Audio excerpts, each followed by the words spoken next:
no es verdad que la mayor parte de la población víctima esté traumatizada en términos psicológicos. La verdad es que la mayor parte tienen recursos, lo que nosotros en psicología llamamos recursos de recuperación, que desde algunas perspectivas son resilientes, es decir, logran en medio de la adversidad sobreponerse a los hechos. ¿Qué es lo que hace que haya víctimas o que haya personas que tienen más dificultad para recuperar y restablecer la vida? Pues lo que te digo, la falta de la familia, o sea, la ausencia de redes sociales, de redes de apoyo eficientes y efectivas y estables en el tiempo.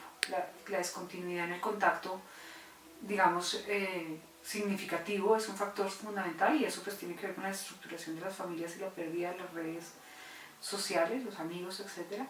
La ineficiencia en la respuesta del Estado, por supuesto, es un factor fundamental, y que se empiezan a combinar factores de otro orden, porque para tener que sobrevivir, para comer, tienen que ir a buscar trabajo. Como no tienen trabajo cualificado, porque muchos son campesinos, tienen que irse a ocupar de vender en las calles, de cosas de este orden que son poco dignificantes. La repetición de los hechos, puede que no el mismo, pero múltiples repeticiones de hechos victimizantes durante el tiempo es un factor fundamental. Por eso la recuperación tiene que tener garantías, y ahora que estamos hablando del posacuerdo, garantías de no repetición, lo cual en un contexto como el nuestro es bien difícil.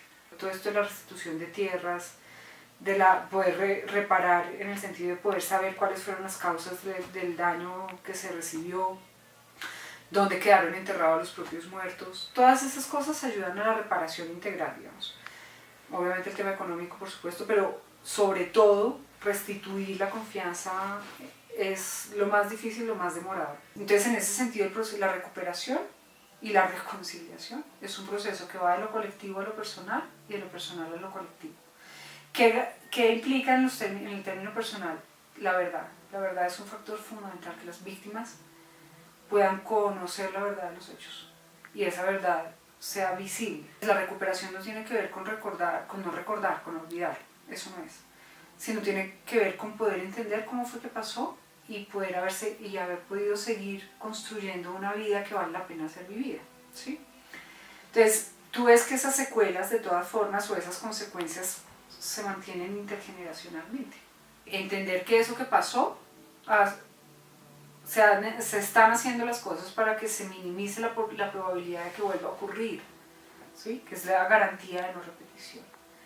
Para las víctimas es importante que quienes han sido los causantes de sus acciones, de sus daños, pues reciban, digamos, o se hagan responsables de los hechos que causaron.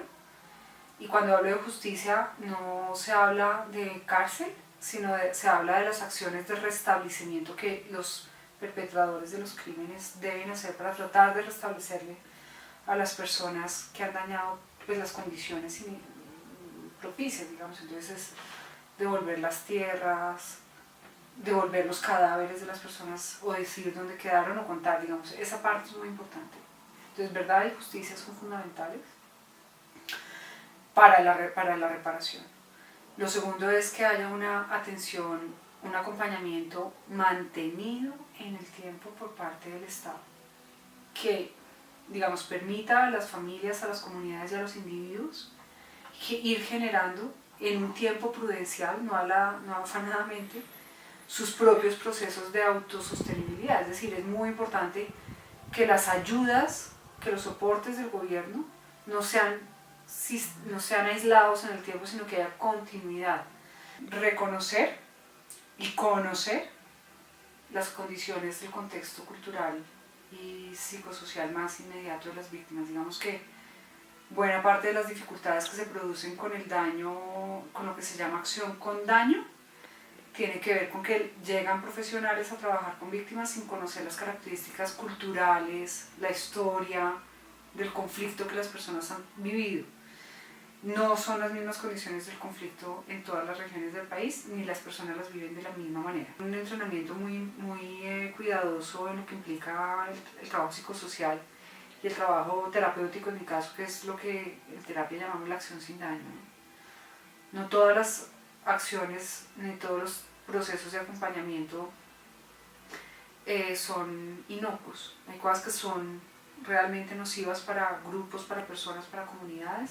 Los efectos psicosociales que tiene la víctima, que tienen que ver con la pérdida de la confianza, con efectos emocionales, por supuesto, con deterioro y ruptura, fragmentación de la familia, pérdida de las redes sociales de referencia, desconfianza de aquellos que eran sus más cercanos, tenerse que desplazar a lugares nuevos, la pérdida del acceso, la disminución en la posibilidad para acceder a condiciones financieras para la autosostenibilidad.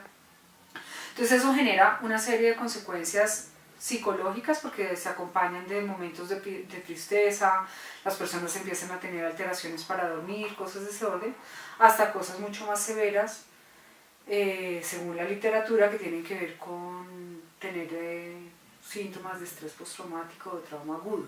¿Sí? Este es un grupo de efectos. Pero tal vez esos son tratables o son manejables a través de lo que se llaman comunidades terapéuticas, a través de trabajo psicoterapéutico individual, etc. Pero el trabajo más difícil, porque son las consecuencias más, digamos, como desplegadas en el tiempo, pero que no se ven tanto, tiene que ver con el deterioro en las interacciones sociales, con la pérdida de la confianza en las instituciones, con tener que cambiarse de nombre, por ejemplo, la pérdida de la identidad, ¿sí? La estructuración de las familias, porque eso sí tiene consecuencias intergeneracionales muy importantes.